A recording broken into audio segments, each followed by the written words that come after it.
Le passage de Galates 5 aborde des thèmes essentiels pour la vie chrétienne, notamment la liberté, l'amour et les fruits de l'esprit. Voici comment on peut appliquer ces enseignements dans sa vie quotidienne. Comprendre notre liberté en Christ. Galates 5.1 nous rappelle que c'est pour la liberté que Christ nous a affranchis. Cela signifie que nous ne sommes plus esclaves des péchés ou des lois anciennes.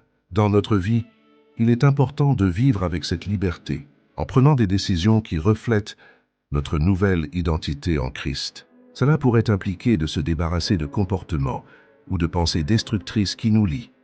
Pratiquer l'amour.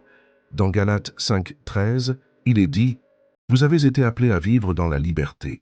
Seulement usez de cette liberté pour servir les autres par amour. » Cela nous encourage à être attentifs aux besoins de notre prochain, à agir avec compassion et à servir notre communauté. Par exemple, on peut s'engager dans des activités bénévoles ou aider un voisin dans le besoin. Cultiver les fruits de l'esprit. Galates 5, 22, 23 énumère les fruits de l'esprit. Amour, joie, paix, patience, bonté, bienveillance, fidélité, douceur, maîtrise de soi. Ces qualités devraient être notre objectif quotidien.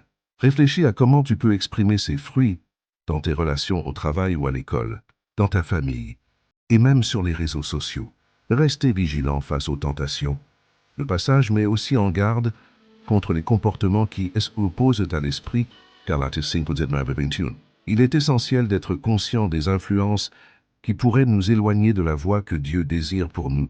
Cela peut signifier éviter certaines situations ou choisir des amis qui partagent des valeurs similaires.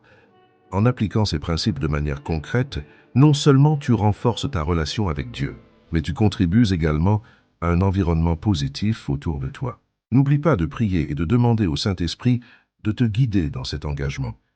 Il y a d'autres interprétations possibles de ce passage. Alors je t'encourage à prier et à demander à Dieu de t'éclairer. Si tu as d'autres questions sur la Bible, n'hésite pas à les poser.